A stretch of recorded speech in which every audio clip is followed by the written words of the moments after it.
Amigos, que Dios les bendiga. Bienvenidos a una nueva edición del Evangelio Diario.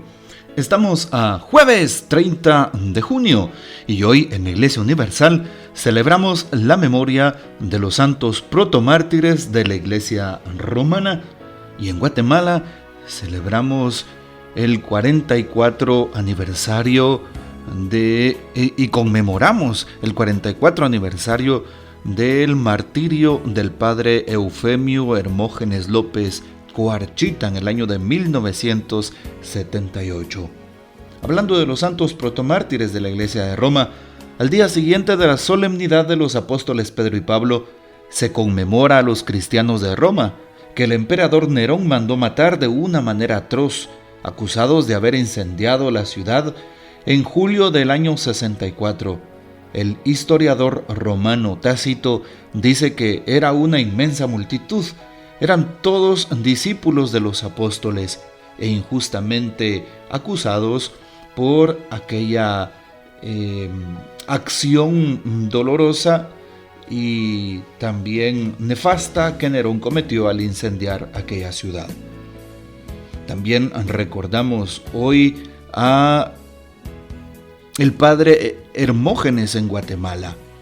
En el año de 1978 el padre Hermógenes era párroco de la parroquia San José Pinula, habiendo estado en distintas parroquias y también en el seminario menor conciliar de Santiago.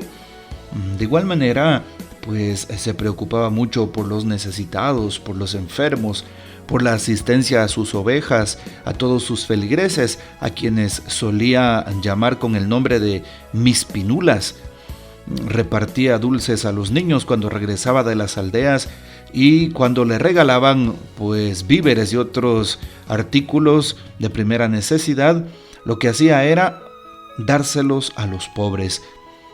Y precisamente se opuso al confinamiento de los jóvenes, sobre todo en los espacios militares, de tal forma que atrapaban a los muchachos en aquel tiempo, sobre todo el ejército de Guatemala, y se opuso enviando una nota al ministro de Gobernación en aquel tiempo, y también pues se oponía a que se llevaran el agua de San José Pinula, que querían privatizar.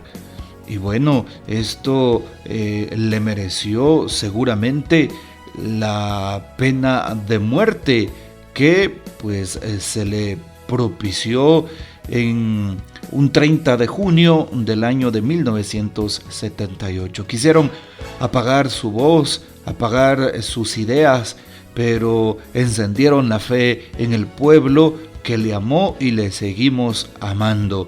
Y pedimos que algún día este siervo de Dios sea elevado a los altares, ojalá a través de su beatificación. Pedimos pues la intercesión de los santos protomártires de la Iglesia de Roma, y ojalá también pidiendo a el padre Hermógenes, también que él pues como partícipe desde el martirio de la presencia de Dios, también sea él quien pida por nosotros. Bien, vale la pena hoy recordar el texto del Evangelio según San Mateo, capítulo 9, versículos del 1 al 8. En aquel tiempo Jesús subió de nuevo a la barca, pasó a la otra orilla del lago y llegó a Cafarnaúm, su ciudad. En esto trajeron a donde él estaba a un paralítico postrado en una camilla. Viendo Jesús la fe de aquellos hombres, le dijo al paralítico: «Ten confianza, hijo, se te perdonan tus pecados». Al oír esto, algunos escribas pensaron: «Este hombre está blasfemando». Pero Jesús, conociendo sus pensamientos, les dijo: «¿Por qué piensan mal en sus corazones? ¿Qué es más fácil, decir, se te perdonan tus pecados, o decir, levántate y anda? Pues para que sepan que el Hijo del Hombre tiene poder en la tierra para perdonar los pecados», le dijo entonces al paralítico: «Levántate, toma tu camilla y vete a tu casa». Él se levantó y se fue a su casa. Al ver esto, la gente se llenó de temor y glorificó a Dios, que había dado tanto poder a los hombres. Palabra del Señor, gloria a ti, Señor Jesús. Bueno, qué importante saber lo que dice hoy San Mateo en el capítulo 9 y cómo Jesús está predicando en Cafarnaúm. Pero nos damos cuenta que, según la versión de San Lucas, está llena la casa donde se encuentra el Señor.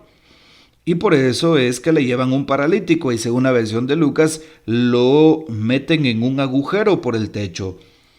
En esta versión de San Mateo, pues solamente nos afirma que le llevan al paralítico postrado en una cama. ¿Por qué? Porque de nacimiento estaba con esa enfermedad.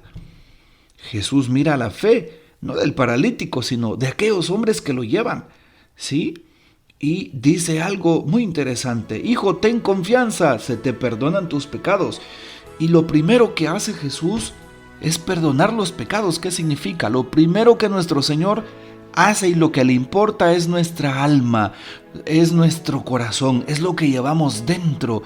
Y por eso Jesús lo primero que hace es sanar el alma, sanar el corazón, y le dice: se te perdonan tus pecados. Claro, aquellos hombres, sus interlocutores, no comprendieron ese lenguaje y pensaban en sus adentros, pero el único que puede perdonar pecados es Dios, sin saber que Jesús era verdaderamente Dios y verdaderamente hombre, y tenía el poder para absolver de aquellos pecados, y de hecho lo hizo con aquel paralítico. Y al oír estos comentarios y murmuraciones, Jesús precisamente dice lo siguiente: ¿por qué piensan esto? Afirmando que aquellos pensaban que él no tenía fuerza, que él no tenía poder. Y le dice entonces al paralítico: levántate, toma tu camilla y vete a tu casa. Y en aquel instante, aquel hombre se levantó y se fue. Y claro, todos se quedaron sorprendidos. Jesús también sana el cuerpo. Cuando Jesús sana el alma, Jesús también sana el cuerpo. Y cuando a un enfermo lo llega a visitar el sacerdote y le da la unción de enfermos, algunas personas dicen: no funcionó, no se curó. En realidad, en cada unción de enfermos la gracia de Dios actúa y hay sanación, como se oye, sanación. Lo primero, siempre sanación espiritual. El Señor sana, limpia el mal, limpia el pecado a través de la unción de enfermos. El Señor reconforta la fe de aquel enfermo, le levanta el ánimo al enfermo. Claro que hay sanación. Que no lo veamos es otra cosa. Y porque no solamente puede haber sanación física, y también hay sanación espiritual, y a veces lo olvidamos. Y por añadidura, puede existir la sanación física en aquellos casos en donde la fe de la persona es verdaderamente fuerte, en donde Jesús dice: no, definitivo, aquí como el siervo del centurión romano, esta persona quedará curada por esa fe. Seguro que sí. Y por eso Jesús sana del alma y sana también del cuerpo. Le encanta al Señor y le interesa la sanación integral de la persona, así como se oye. Por eso los cristianos debemos de observar la salud integral de la persona. No solamente a un pobre y necesitado podemos ayudarlo con sus bienes físicos o materiales, sino también necesitamos ayudarlo con su espiritualidad. No solamente se trata de darle pan al hambriento, sino también darle la palabra de Dios, el pan espiritual. Esta es la invitación. Bueno, qué importante que lo hagamos. Y hoy el Papa Francisco también nos recuerda algo interesante a través de su reflexión de hoy. Y dice: podemos imitar la actitud de Jesús hacia los enfermos de todo tipo. El Señor se preocupa por todos, comparte su sufrimiento y abre el corazón a la esperanza. Pienso también en todos los agentes sanitarios. Qué valioso trabajo realizan. Ellos encuentran cada día en los enfermos no solo los cuerpos marcados por la fragilidad, sino personas a quienes ofrecen atención y respuestas adecuadas. La dignidad de la persona no se reduce jamás a sus facultades o capacidades, y no disminuye cuando la persona misma es débil, inválida y necesita ayuda. No tengan miedo a la fragilidad. Ayúdense unos a otros con amor y sentirán la presencia consoladora de Dios. La actitud generosa y cristiana hacia los enfermos es sal de la tierra y luz del mundo, nos dice el Papa Francisco. Bueno, tratemos de hacer vida a la palabra que hoy hemos escuchado. Y no olvides, es jueves eucarístico.